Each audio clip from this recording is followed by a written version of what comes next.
Pernahkah kamu berpikir apa yang akan terjadi jika tempat-tempat yang dulunya ramai dihuni oleh banyak penduduk dan pernah menjadi saksi sejarah atau bahkan menjadi tempat peradaban manusia, namun ditinggalkan begitu saja?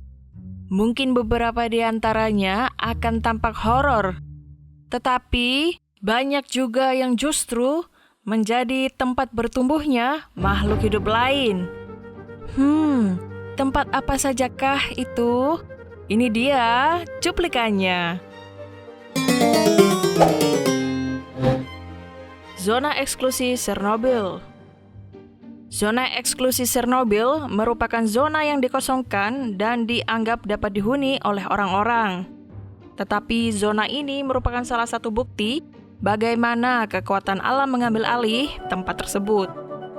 Pada 26 April 1986, sebuah reaktor nuklir meledak dan menyebabkan kebakaran inti reaktor di udara terbuka. Kebakaran ini disebabkan karena adanya kecacatan pada desain reaktor dan pelanggaran protokol yang akhirnya menyebabkan bencana tersebut terjadi. Akibat dari bencana tersebut, kontaminasi radioaktif menyebar ke seluruh daerah di sekitarnya dan bagian Uni Soviet serta Rusia. Hampir 50.000 orang dievakuasi dan tingkat radiasi yang tinggi membuat daerah di sekitar zona tersebut beracun dan tidak dapat dihuni. Banyak orang kehilangan nyawa akibat bencana ini, dan banyak orang yang menjadi sakit di tahun-tahun berikutnya. Zona eksklusi seluas 19 mil dibuat di sekitar pembangkit listrik, dan setiap rumah atau desa di dalam zona itu ditinggalkan akibat radiasi yang terlalu tinggi untuk manusia. Namun, uniknya satwa liar dan berbagai tumbuhan justru tumbuh subur di zona ini, termasuk rusa, berang-berang, dan burung hantu. Bahkan zona ini juga menjadi rumah bagi beberapa hewan eksotis seperti beruang coklat lynx dan serigala, meskipun tingkat radiasinya masih terlalu tinggi untuk manusia. Sudah lebih dari 30 tahun sejak bencana alam Chernobyl dan orang-orang dievakuasi, kini tempat ini tidak jelas apakah akan dihuni lagi atau tidak. Candi Angkor Wat, Kamboja. Candi Angkor Wat merupakan salah satu candi terbesar dan terpopuler di Kamboja. Candi ini terletak di Komplek Angkor. Candi Angkor dibangun oleh Raja Suryawarman II pada pertengahan abad ke-12 selama kurun waktu 30 tahun. Raja Suryawarman II membangun Candi Angkor Wat berdasarkan kebudayaan Hindu yang meletakkan Gunung Meru sebagai pusat dunia. Namun di balik popularitasnya, sebuah pohon besar muncul dan menelan candi tua ini.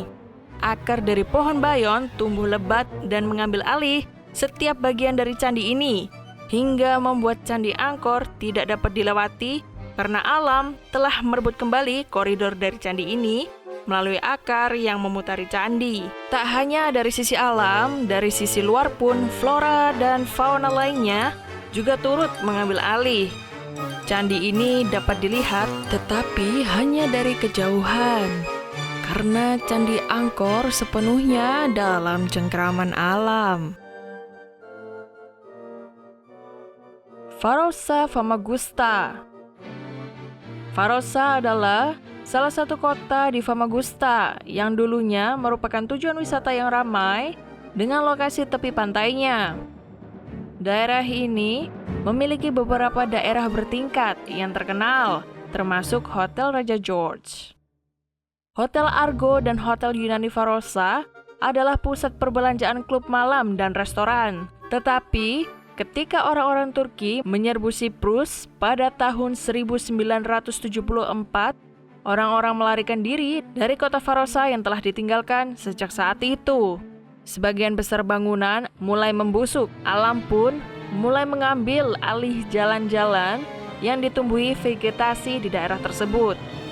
Namun kini, Varosa dikelilingi oleh pagar militer dan tidak ada yang diizinkan untuk memasuki daerah tersebut. Varosa yang dulu makmur, kini menjadi kota hantu yang hanya bisa dilihat dari kejauhan. Ilha Valona de Mulini Sorrento, Italia. Ilha Valona de Mulini Sorrento adalah salah satu tujuan wisata yang dicari di Italia. Ilha Valona de Mulini Sorrento merupakan rumah untuk bunga dan tempat penggarajian kayu yang ditinggalkan dan sepenuhnya diambil alih oleh alam.